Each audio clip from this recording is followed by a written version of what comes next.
And I thank y'all for this night. Why would a woman who stood beside her husband through 51 years of glory suddenly appear with a message of saying goodbye, leaving millions of fans in tears and praying in sorrow? We all know Randy Owen as an immortal icon, the owner of a golden voice that has warmed millions of hearts and the tireless charitable figure devoted to Street Jude. But few people know that this powerful man once had to flee all the way to Mexico to wrest his life back from the hands of death, or that he had to grit his teeth and endure the pain of losing the two people he loved most within only a few short months, while still forcing a smile in front of the cameras. And even the fractures of trust, when the brothers who once faced life and death together found themselves looking at one another across the cold surface of a legal battlefield. What is the truth about Randy Owen's current condition, and what meaning does that goodbye truly carry? Let us step deep into the shadows never before revealed in Randy Owen's life to uncover the answers right now. The greatest losses in Randy's life did not happen only recently. They had taken place long before, at the very moment he reached out and touched the peak of fame. It was when Randy was only 30 years old. He was standing at the threshold of success, with his first songs beginning to climb the charts, touring schedules expanding. In the band Alabama, preparing for their first major tour after signing a contract, everything was moving in the right direction. Then, only a few months after that glorious moment, tragedy struck.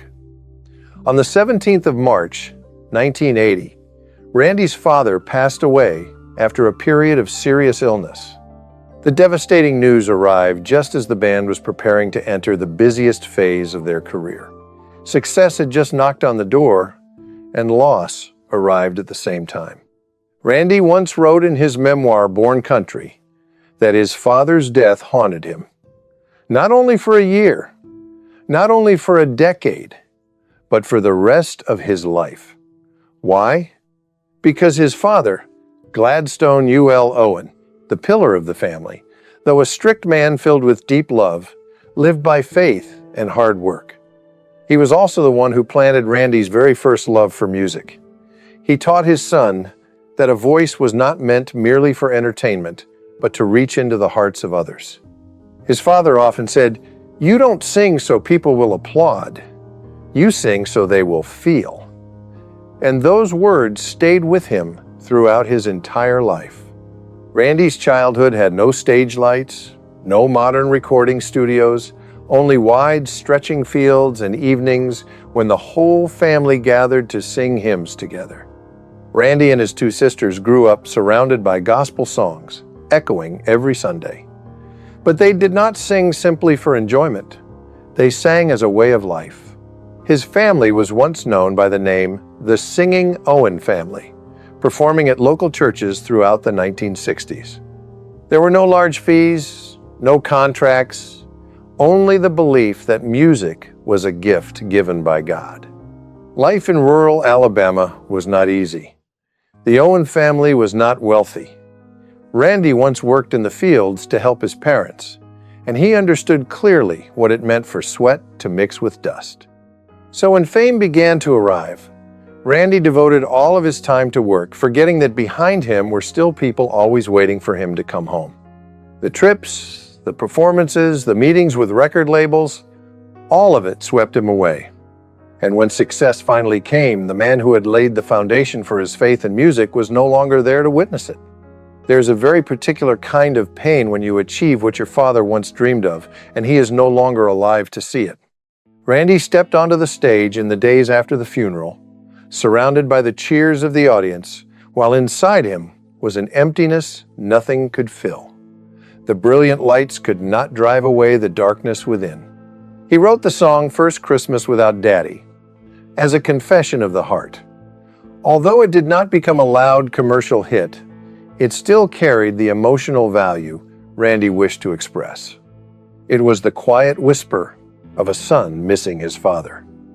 When Randy sang about the first Christmas without his father, it was not only lyrics, it was his truth.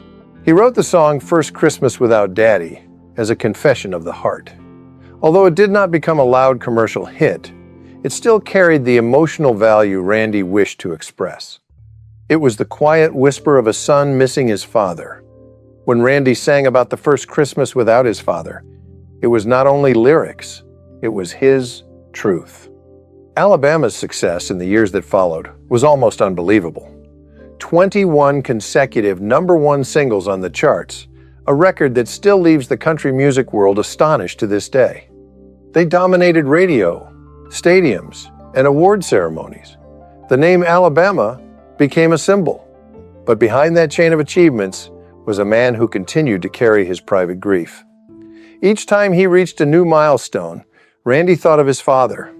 "I wish he could have seen this," he once shared in an interview.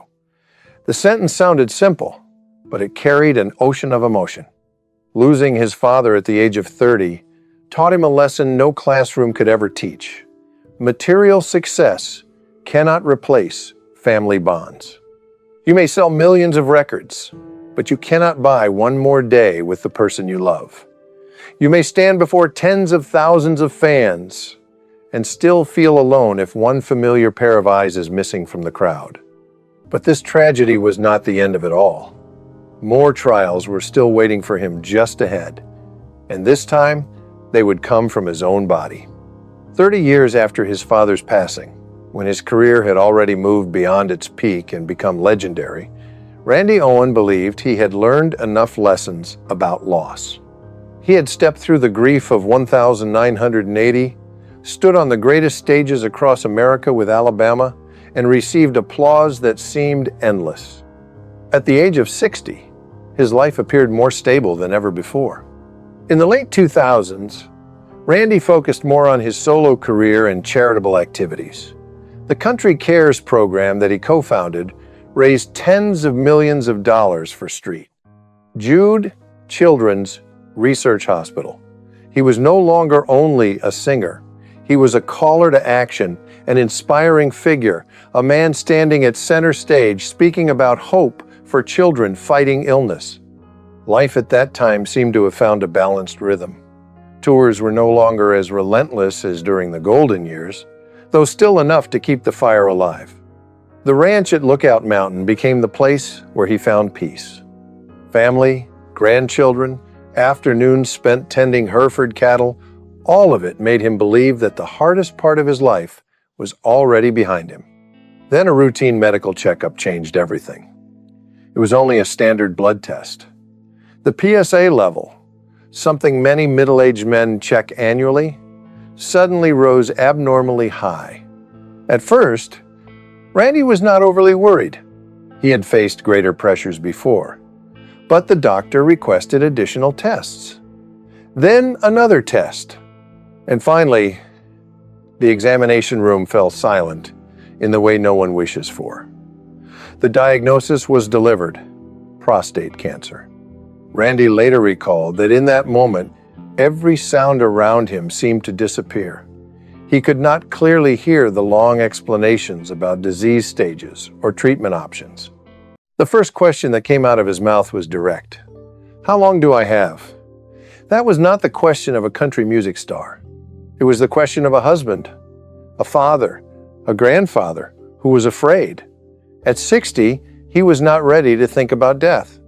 The doctor reassured him that the disease had been detected early and treatment options were available, that this was not an immediate death sentence. Still, the word cancer rang in his mind like a bell, repeating again and again.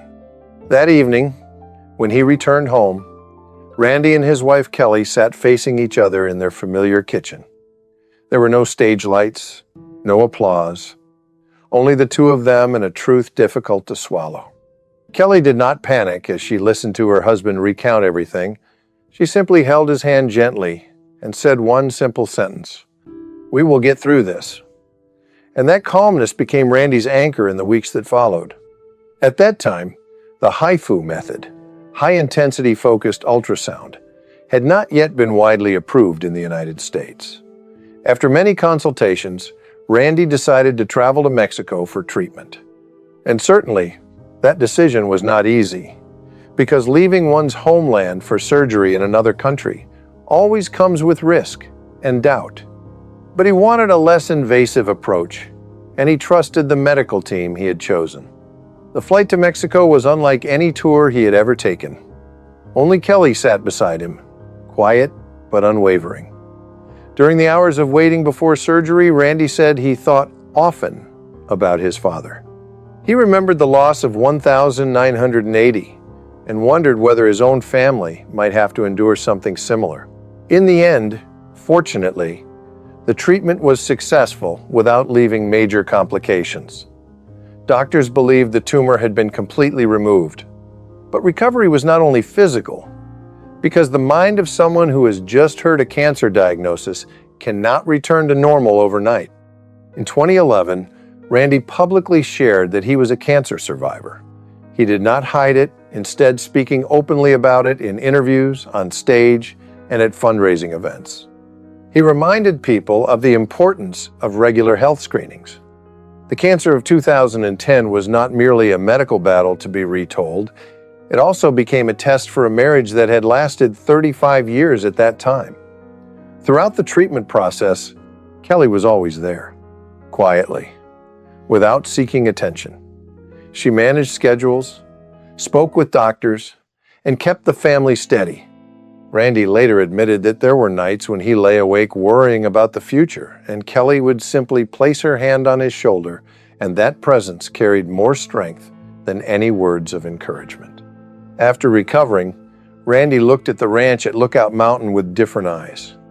Morning feedings for the cattle, afternoons sitting on the porch, the sound of wind moving across the fields. Everything became more precious. He once chased tours and chart rankings. Now he learned to slow down, learned to say no to certain schedules, and most importantly, learned to place family first. It was during this period that the phrase "no bad days" gradually formed as a life philosophy. Not because everything was perfect, but because after facing the possibility of losing everything, he understood that simply waking up each day was already a gift. Cancer did not weaken him on stage. Instead, it made every performance more sincere. When Randy sang about hope, audiences knew he had truly walked through darkness. When he spoke about faith, it was not empty language, it was personal experience. His fundraising work for Street Jude became even more meaningful. He was not only speaking on behalf of children undergoing treatment, he understood in part the feeling of waiting for test results, the uncertainty of what tomorrow might bring. That empathy made his message more powerful. There was an interesting paradox. The illness that once frightened him helped transform him into a symbol of hope. Fans no longer saw him only as a singer of 1980s hit songs. They saw a man who had faced death and come out on the other side. Of course, fear never disappeared completely. Every follow-up checkup carried a measure of anxiety. But Randy did not allow fear to control him. He continued to sing, continued to work, continued to live. Looking back, he once said that the cancer of 2010 was a wake-up call. It forced him to stop and ask, what truly matters? Fame? Awards? Or peaceful evenings with family? The answer was no longer uncertain. Cancer did not defeat Randy Owen. It did not take away his voice. It did not steal his faith. Instead, it deepened who he was. From an artist who survived serious illness, he stood firmly before audiences and declared, "If I made it through, you can too." But the human body does not always follow even the strongest will. And although he had overcome the trial of 2010, Randy soon realized that age and health still had their own way of reminding him of his limits. The year 2019 arrived quietly, without warning of a crisis. At the age of 69, Randy Owen believed he had learned how to slow down. Even though he continued performing, continued appearing with Alabama in special programs, and continued keeping the flame alive with audiences who had followed him for more than 40 years. This time, the challenge did not come from a test result. It arrived suddenly, violently, and left him dizzy in the most literal sense. The dizziness appeared first. At the beginning, it was only a fleeting loss of balance, as if the ground slightly tilted beneath his feet. Randy thought it was fatigue. Travel schedules, age, long flights, all of it could be explained. Then the migraines struck. Not ordinary headaches, but waves of pain so intense that stage lights became enemies, and the sound of the audience felt like drills burrowing into his head. On one occasion, just before showtime, he had to sit backstage with his eyes tightly shut because the room seemed to spin around him. "I felt like I was standing on a boat in the middle of a storm," he later shared. For someone accustomed to standing firmly before tens of thousands of spectators, losing control of his own body was more frightening than any criticism. Doctors diagnosed him with vertigo, accompanied by severe migraines. They did not speak about death, but they said something Randy did not want to hear. He had to rest, not for a few days, possibly for weeks, even months. A series of shows were canceled, including performances belonging to an important anniversary tour. To the audience, it was only a brief announcement. For health reasons, Randy Owen will temporarily be unable to perform. Behind that sentence lay an internal struggle. The stage was not only his job, it was his identity, the place where he felt young and alive. Accepting the limits of age was the hardest part. Randy was familiar with fighting, but vertigo was not something that could be defeated through willpower. You could not shout at it to make it disappear. You could not sing louder to drown it out. You could only sit still and wait for your body to adjust on its own. While his health faltered, an old story was dragged back into the light. The lawsuit that lasted from 2008 to 2016 with drummer Mark Herndon was mentioned again on forums. Herndon had once filed legal action concerning rights and membership status within the band. Although the legal matters had concluded, debate among fans never completely cooled. When Randy stepped away due to illness, some people reopened the question: who was the true official member of Alabama? For Randy, it was an unnecessary emotional burden. He did not want his late 60s overshadowed by old disputes. Social media, though, rarely lets go easily. While he was literally trying to keep his balance, online arguments tilted in another direction. There were days when he faced two kinds of pain at once, physical and emotional. Pain from the spinning in his head, and pain from watching the band's legacy being dissected. Even so, instead of reacting fiercely, Randy chose silence and focused on what he could control. He began writing more music during his time of rest, not to create hits, but to keep his mind from sinking into helplessness. Music once again became a refuge. He also continued organizing June Jam, the charity event long associated with his name, though schedules had to be adjusted to match his health condition. It was during this period that he received the CMA Humanitarian Award, recognizing his enduring contributions to the community, especially fundraising efforts for St. Jude Children's Research Hospital. Amid headaches and rumors, the award served as a reminder that his value did not rest solely on the ability to stand on stage for 2 tireless hours. The vertigo of 2019, in a strange way, brought him back to the lesson of 1980. When his father died, he realized success could not replace family.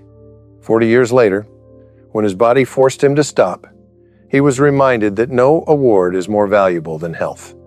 If 2010 had been a warning about the fragility of life, then 2019 was a reminder of human limits. Kelly once again became a quiet anchor. She managed the ranch, kept family life stable, and most importantly, helped Randy avoid feeling useless while temporarily away from the stage. There were afternoons when he sat watching the Hereford cattle in the fields, his head still slightly unsteady, and Kelly would gently say, "You are still here. That is enough." That simple sentence sometimes carried more strength than any medicine. Gradually, with treatment and rest, his condition improved. It did not disappear completely, though it became manageable enough for him to return to performing more cautiously. He learned to listen to his body, learned to cancel shows when necessary without guilt.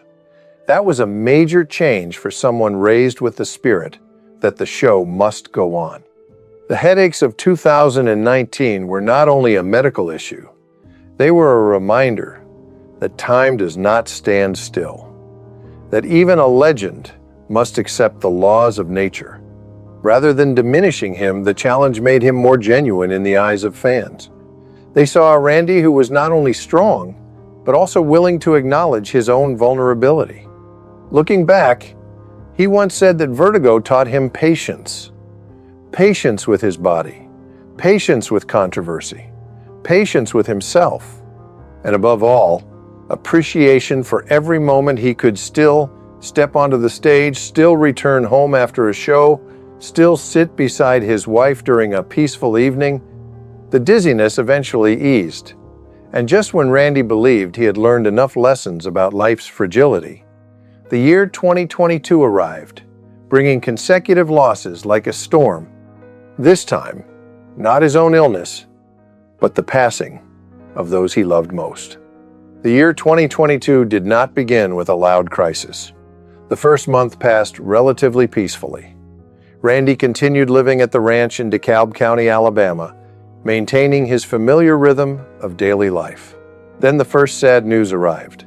His mother, Martha Owen, passed away at the age of 90 after a short illness. She was not only a mother, she was the woman who, alongside her husband, built the singing Owen family, the one who once stood in a small church teaching her children their first hymns. Her passing was not sudden, like an accident. It came according to the natural course of time. That did not lessen the pain. In his 70s, Randy understood that losing a mother marks a profound turning point. When parents are gone, you truly become the generation standing at the head of the family. There is no longer anyone above you to call for advice. No longer anyone to say, "You are still my child." At the funeral, gospel melodies echoed once again, just as they had in his youth. Randy was not a famous singer there. He was a son standing before his mother's casket. Someone later recalled that he whispered, "Thank you, Mom, for teaching me to sing." The words were simple, but they carried a lifetime of gratitude.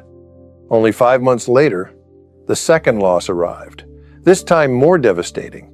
Jeff Cook, his cousin, his companion since 1969, the man who helped build Alabama alongside him, passed away due to complications from Parkinson's disease. Jeff was not only a guitarist, he was part of the band's soul. The one who played with Randy in bars in Myrtle Beach, sharing the years when no one yet knew the name Alabama. Jeff's passing felt like the closing of a chapter. Randy and Teddy Gentry decided to postpone concerts in mourning. No stage light was bright enough to conceal that emptiness. In a public tribute, Randy wrote, "This is a heartbreaking loss, till we get to jam again." The final words sounded like a simple faith that music does not end here, that somewhere there will be another stage. There is something deeply special about relationships between people who grow up together. Randy and Jeff shared more than a stage. They shared youth, long road trips, nights sleeping behind stages, rehearsals where no one was paid. When Jeff left, Randy did not only lose a colleague, he lost a living part of his own memories.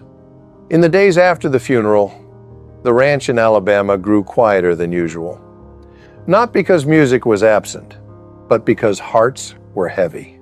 And this was still not the final blow, because the real storm was about to arrive.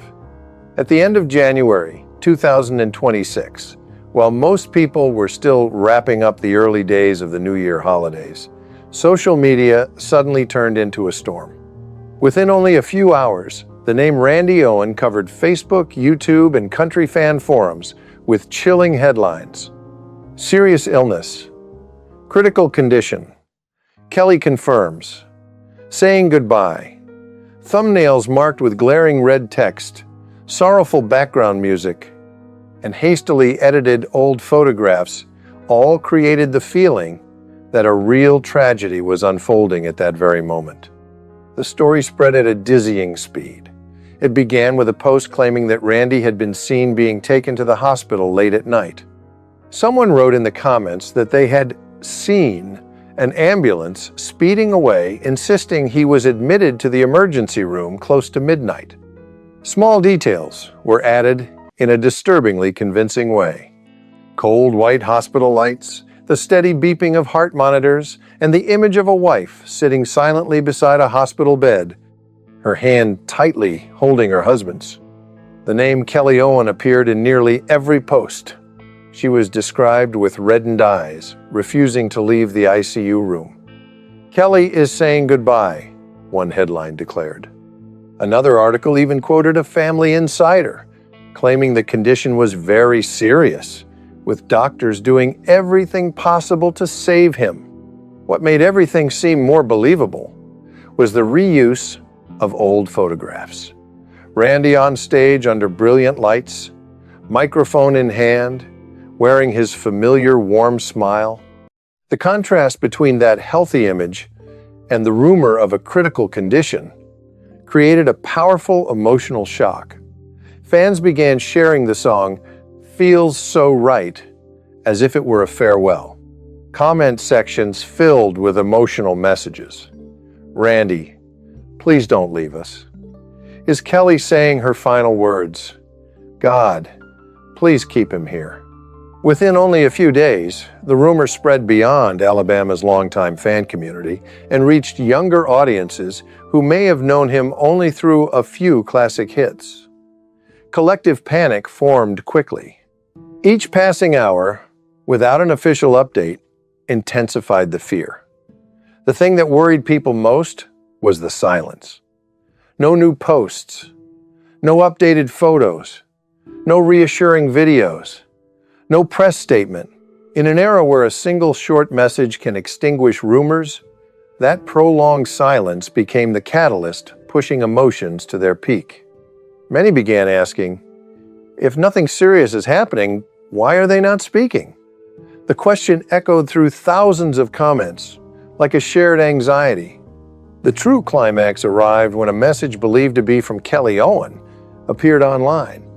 The statement was brief and sincere, thanking fans for their prayers and asking everyone to continue supporting the family during a difficult and unexpected time.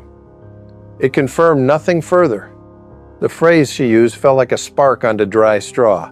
"So something really is happening," one fan wrote.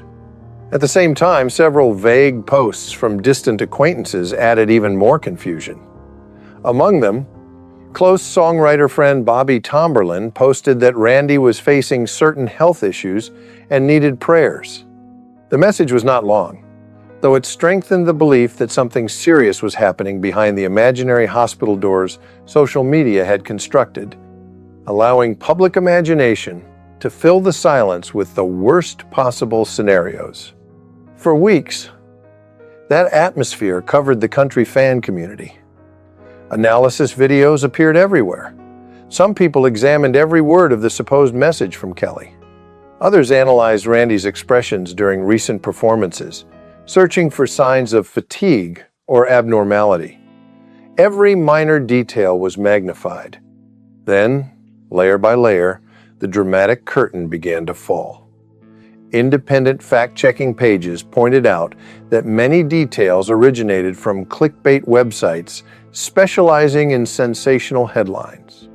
The latest photos were actually images taken many years earlier.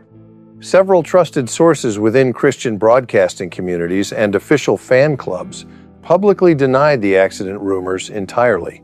They emphasized that there was no critical condition as claimed. What truly existed was concern amplified through countless shares. The truth gradually emerged. Even so, the emotions created by the storm of rumors were undeniably real. Millions of people had genuinely worried. They prayed, they cried, and they imagined having to say goodbye to a voice tied to their memories for more than 4 decades. As of the 26th of February, 2026, Reality looked completely different from that dark narrative. Randy was still living at his ranch in Lookout Mountain, Alabama. At the age of 76, Randy and Kelly celebrated 51 years of marriage, a number difficult to reach under any circumstances, especially within the ever-changing world of show business. They had endured loss, illness, rumors, and pressure, and they were still holding hands. Their 3 children, Allison, Heath, and Randa, along with their grandchildren, brought him a simple joy no stage could replace. Family gatherings, children running across the yard, dinners without cameras, these became the true rewards of a lifetime. Randy continued preparing performance plans for 2026, including the early year country music cruise tour alongside artists such as Josh Turner and Patty Loveless. He no longer rushed as he did in youth, though his passion remained strong enough to step onto the stage whenever his body allowed. He continued fundraising for Street, Jude Children's Research Hospital, continuing to use his name to help families facing illness. So why did this happen? In part, Randy's past, filled with hardships, made the public more willing to believe a tragic narrative. When a rumor appeared, it did not fall into emptiness. It landed on ground already shaped by memories of real pain. The family's silence during the first weeks, even without confirming anything, still left the community holding its breath. Not because clear evidence of a new tragedy existed, but because people feared reliving earlier painful chapters. That fear did not come from false information alone, but from genuine love. They feared losing another symbol that had accompanied their youth. Randy Owen's life also reveals something very clear. Tragedy does not define a person. Loss does not automatically turn anyone into a legend. What matters is how one continues forward. He never avoided pain. He wrote about it, sang about it, lived alongside it. Then he transformed it into hope for others. Up to the present moment, Randy Owen still stands strong. Not because life has been easy, because he learned how to face its hardest parts. He is a husband who has held his wife's hand for more than half a century, a father and grandfather who finds joy in simple moments, an artist who turned loss into music. And perhaps most importantly, he stands as proof that after every storm, if faith and love remain, we can still keep moving forward. Randy's journey has not ended. The challenges behind him are not a final period, but chapters continuing within a long story of resilience and hope. From a gospel-singing boy on a poor farm in Fort Payne, Alabama, to a country king with more than 75 million albums sold and 21 consecutive #1 singles, Randy Owen has lived a journey few could ever imagine.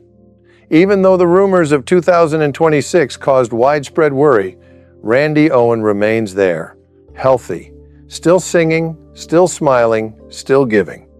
He is not a superhero, but living proof that tragedy can break us and can also forge us into legends. If Randy's story moved you, please like this video to show your support. Share it with anyone who needs a little hope. And comment below, which tragedy in his journey touched you the most? Do not forget to subscribe and turn on notifications so you do not miss more authentic country stories. Thank you for accompanying Randy Owen, the legend who still feels so right. See you in the next video.